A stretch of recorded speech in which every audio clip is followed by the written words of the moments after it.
What's up, friends? This is Manni, and we're here in Indiana Jones, and we're undervolting the RTX 5090, which you can just do by software very easily in a matter of seconds in real time. You see, we have about 230, 225 FPS right now rocking. Max graphics settings with ray tracing set to path tracing, ultra, everything as good as it gets. DLSS on quality.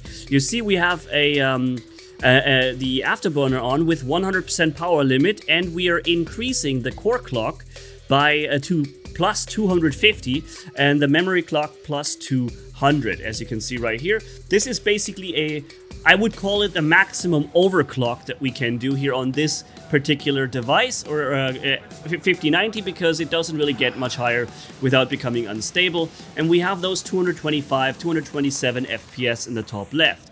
Now, undervolting will make the card run much more efficient with less power. So let's first start with minus 30% power limit. So we have, or 31, we have no overclock active, and we're taking 31% of its power limit away.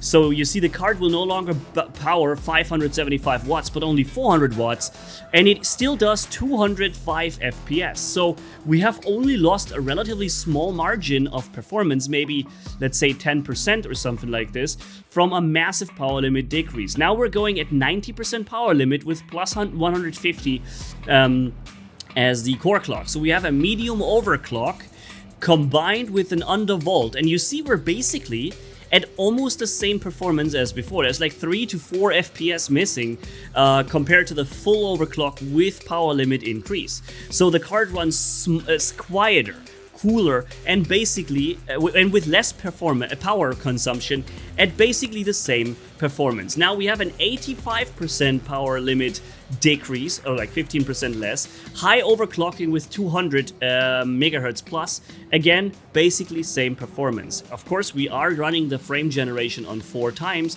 so maybe we should just deactivate that. Maybe we should just deactivate all the AI features and go to DLSS, frame generation off, and compare it again, right? Maybe it's just the AI segment of the card that makes up all of the performance here, so that undervolt, yes or no, doesn't really make any difference, or overclock. So right now we're at 59 FPS. That is the complete DLSS off, frame generation off with our undervolt. It's my favorite This is how I have a 24/7 setting. 85% undervolt with plus 150 core clock and 100 megahertz. So now we have 100% small OC and no undervolting, right? So full power limit, the 5090 is performing 1 FPS more. Just 1 FPS more than in full power consumption mode compared to before with undervolt. So let's go all the way to 100% with a small overclock, and you see it's basically the same again, right?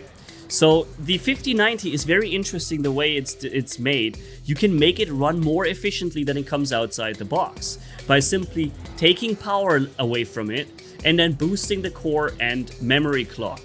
Right now, here you see a massive difference. We're missing 10 FPS when we simply go minus 31 power limit without any increase in core clocks. So let's go back to my favorite setting, which is 85% power limit, then 200 megahertz core clock increase, and 100 memory clock increase. That is basically a high overclock combined with a really good undervolt, and we're back to the original 59 FPS, right? So yeah, I love the fact that you can make it run more efficiently. You don't have to pump 575 watts through the GPU. You can go with 500 or 460 even, and basically rock almost the same performance. So if you're looking for, like I do, have a mini ITX build, and you're trying to make the system run more power efficient, right, to keep unnecessary heat consumption or development out of your case, then this is one way of doing it without really sacrificing any meaningful amount of FPS. It's like maybe 5%, 3 to 5% that you sacrifice for a 20% efficiency gain or something like this, or 15%, right? Definitely a useful way to do it, and something that I wanted to share with you guys, since more and more people are now getting to the new 50th gen graphics card, and I've also seen that you can do this with some of the other cards, not just with the 5090. So this here's my favorite setting, 85% power limit and really high OC, and it basically counters the power limit reduction, and you end up with nearly the same performance. So yeah, thank you guys for watching. I hope you had a good video, and we're back to Star Citizen with the next one, so see you then. Manni signing off, and yeah, bye bye my friends. Oh, and look at those juicy 250 FPS here, 225, I'm sorry, with the frame jet. Good looking game. See you around, bye.